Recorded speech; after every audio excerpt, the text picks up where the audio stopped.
বৌদি, আপনি হা করেন, আমি খাইয়ে দিচ্ছি।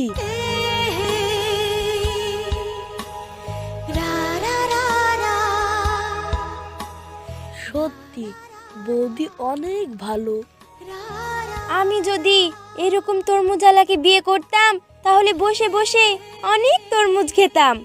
আপনাকে একটা কথা বলবো? হ্যাঁ, বলেন। আপনার তরমুজটা খেতে অনেক সুন্দর। আপনাকে আমার খুব পছন্দ হয়েছে। বলে কি, আমি তরমুজের ব্যবসা করতে যাই, সাইড দিব পাইলে গেল, আরে আমাকে পছন্দ করছে। আমারও আপনাকে খুব পছন্দ। সত্যি বলছেন? তাহলে এরকম ভাবে আমাকে রোজ তরমুজ দিয়ে যাবেন।